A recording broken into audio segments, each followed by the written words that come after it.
Hello, my name is Gary. Let's talk about some C major 7 arpeggios all over the neck. Let's start here on the 8th fret on the 6th string, and let's just play the 4 notes that make a C major 7 arpeggio. C, E, G, and B. So what I'm playing right there is the 8th fret on the 6th string with my 2nd finger, 7th fret on the 5th string with my 1st finger, 10th fret on the 5th string with my 4th finger, and then the B, which is the 9th fret on the 4th string. The octave of that, which is C again, which would be here. Now, these are the 4 notes that make up a C major 7 chord. It's a very important chord. We use this in all different types of music. This arpeggio is the starting point for that. Now, what we would want to do is be able to play these arpeggios from anywhere on the fretboard. Just working on this from the standpoint of a 1 octave major 7 arpeggio, we could move to this C here that's on the 3rd fret of the 5th string. We actually could play the same exact pattern. And that is C, E, G, B, C. So here, same exact notes. Now moving to the 10th fret on the 4th string, we have C, E, G, B, C. And now there's another E right here, if you wanted it, which would be the 12th fret on the 1st string. So it's going 1 note beyond just the octave here, giving us that E as well. So that's 10th fret on the 4th string, 9th fret on the 3rd string, 8th fret on the 2nd string, 12th fret on the 2nd string, 8th fret on the 1st string, and then 12th fret.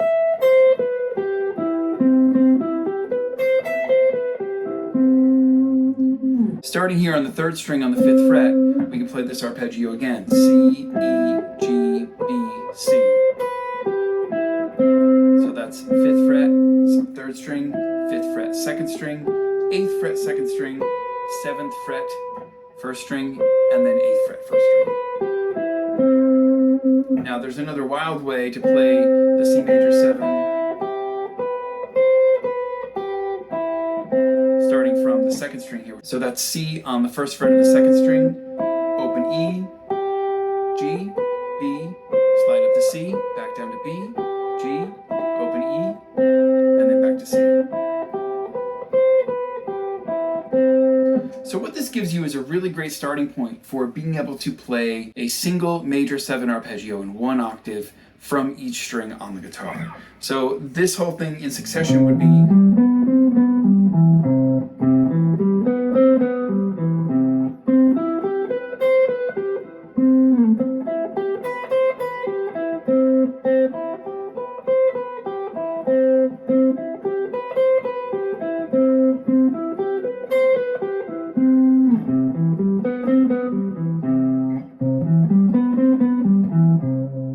Now, there are some really cool exercises that you could do with this to help you to build your technique and to help you to build your speed, which is to take each individual grouping and move it up and down the fretboard in half steps. Say, for example, starting here again on the 6th string.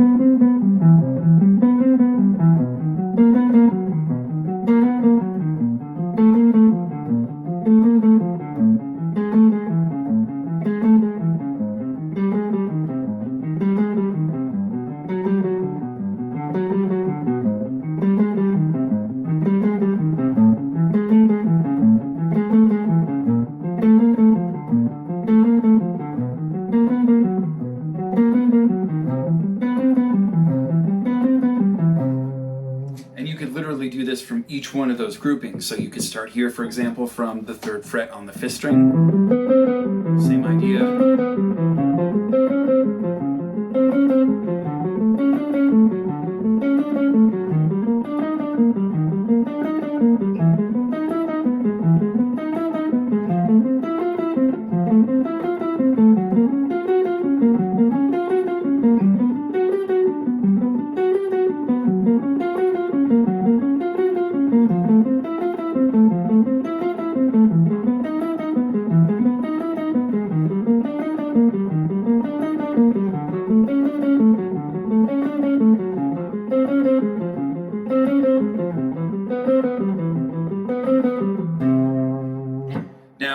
this, you could actually practice along with me. You could speed up and slow down the YouTube video. Starting here on the 10th fret or the 8th position, you can practice this along with me if you like once you get the shape, would just be...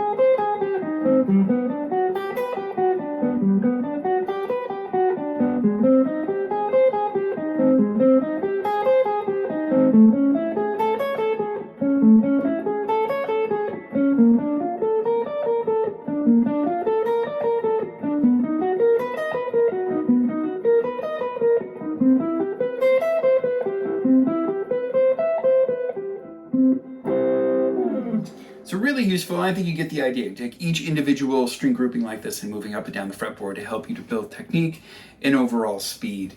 Now, taking this a step further, we could play each one of these arpeggios in 2 octaves as well. So say, for example, if you wanted to start here on the 3rd fret again, and what if we did a different shape, but it would be G, B, C, E, G, B, C, E, G, B.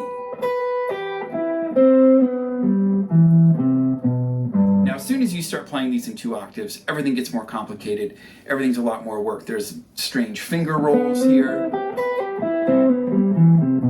You're crossing a lot more strings. Stretches are always a lot wider. So it's a lot of work to get these down. But if you can connect each inversion of each arpeggio, then that gives you all of the notes in this chord across the neck. And whether you want to go, whether you're soloing or writing a line going this way across the neck, or if you're going up and down in these positions, it gives you a way to navigate these notes and know where you are based around the C major 7 arpeggio. So this first one again would be starting here, G, B, C, E, 5th fret on the 4th string, 1st finger on the 4th fret, hammer on, strange little finger roll there going from the 2nd string.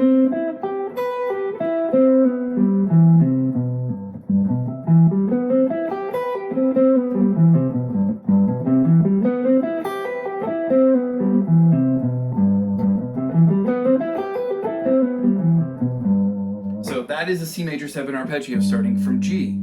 And if we want to take that to the next position, we could start here on B, which is the 7th degree of a C major 7 chord. And we would go B, C, E, G, B, C, E, G, B, C.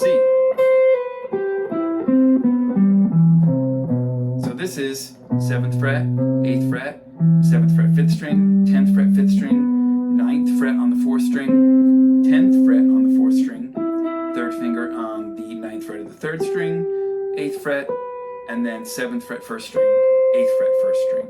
So this is stealing the notes right from this position that we were doing here where we started. We're just starting here on the 7th fret rather than the 8th fret, so we're starting from B rather than C. But it's all the same notes. And then we're playing the next octave in that same position. So now connecting this shape with the 3rd fret shape.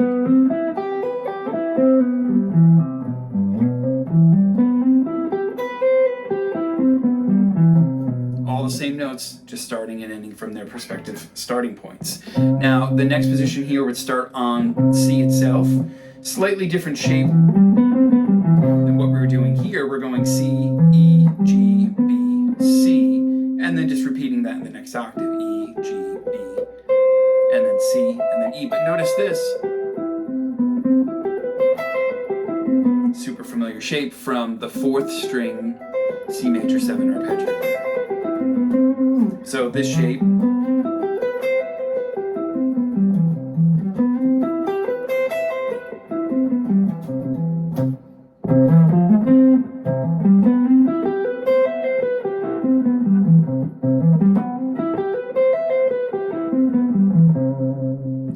useful. Now moving here to the 12th fret, this would be starting from E, so it would be starting from the 3rd of the chord, and we're going to go 12th fret, 15th fret, 14th fret on the 5th string, 15th fret on the 5th string, 14 on the 4th string, 12 on the 3rd string, another finger roll here where you're going from the 12th fret of the 3rd string to the 12th fret of the 2nd string, hammer on to the 13th fret, and then the 12th fret on the 1st string, and then 15th fret on the 1st string.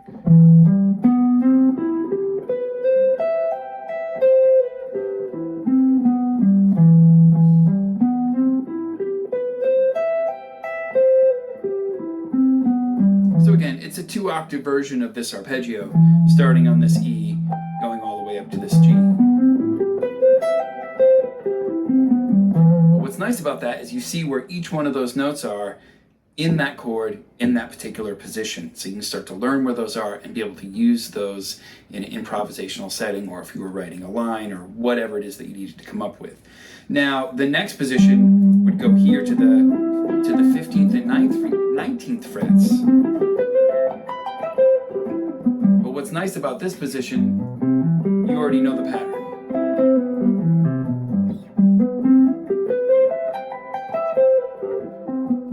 It's just the same thing an octave up. This covers all 4 inversions of the C major 7 arpeggio going across the fretboard. I have an exercise at practicetheguitar.com that you can practice these inversions at 15 different tempos with backing tracks that you could practice with, full lesson video, tablature, and notation. This would be super helpful to help you to get faster at this and to be able to switch from position to position. These patterns are difficult, like I said, with the wide shapes, the hammer-ons and pull-offs, lots of string switching. In time, this stuff is really hard to play. At least it's hard for me. So these exercises really help you to connect them and get them in time to be able to get faster at them. If you'd like to learn more about that, click the link that's down below, follow that over to the site. That will take you to the proper places for that kind of thing. Now, if you were to practice this moving across the neck, start here, try to switch to the next position in time,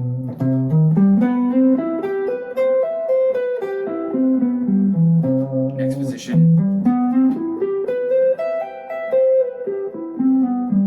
next position. Once we get here, we just work it back down.